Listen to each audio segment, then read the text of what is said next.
પ્રભાવતી જશોદાને ઠપકો આપે છે અને જશોદા શું કહે છે કે એ પ્રભાવતી તું જોયા વગર શું બોલ બોલ કરે છે? પેલા તું જોતો ખરી, તું કોનો હાથ પકડીને અહીં આવી છું?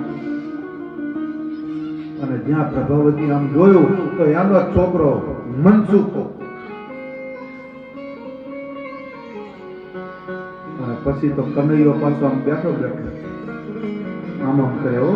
એટલે પેલી પાછી પ્રભાવતી, હું તને જોઈ લઈશ, ખીજા.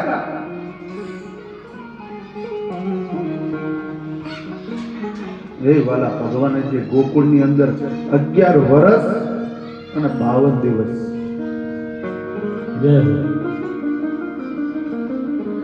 અને એક દિવસ કેવું બન્યું? જશોદાને એમ થયું કે આજે લાવું મારા ઘરે માખણ ખવડાવું ભગવાન. અને આજે જશોદા નવી સાડી પહેરે છે.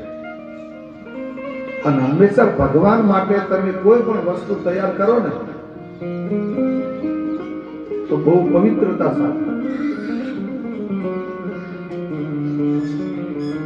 ભગવાન પાસે જઈએ ને તો ક્યારે એવા ખરાબ કપડા પહેરીને નહીં જવાનું. આપણી જેવી પરમાત્માએ આપણને પરિસ્થિતિ આપી હોય એ પ્રમાણે પહેરવાનું, ના હોય ને લાવવાનું એવું નહીં. પણ ભગવાન માટે કોઈ પણ પ્રવૃત્તિ કરીએ હંમેશા સારા સ્વચ્છ કપડા પહેરી અને ભગવાન પાસે જઈએ ને તો ભગવાનને બહુ ગમે. તો જશોદા આજે ઢોલડી પાથરી અને ભગવાન માટે માખણ તૈયાર કરે છે કે લાવું આજ મારા હાથે ભગવાનને માખણ ખવડાવવાનું.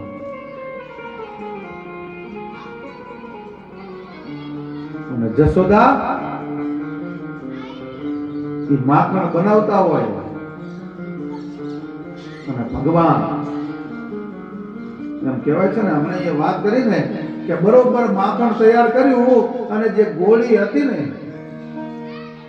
ભગવાને આમ કરીને એક પથ્થર માર્યો, ગોળી ફૂટી, ઘરમાં માખણ માખણ.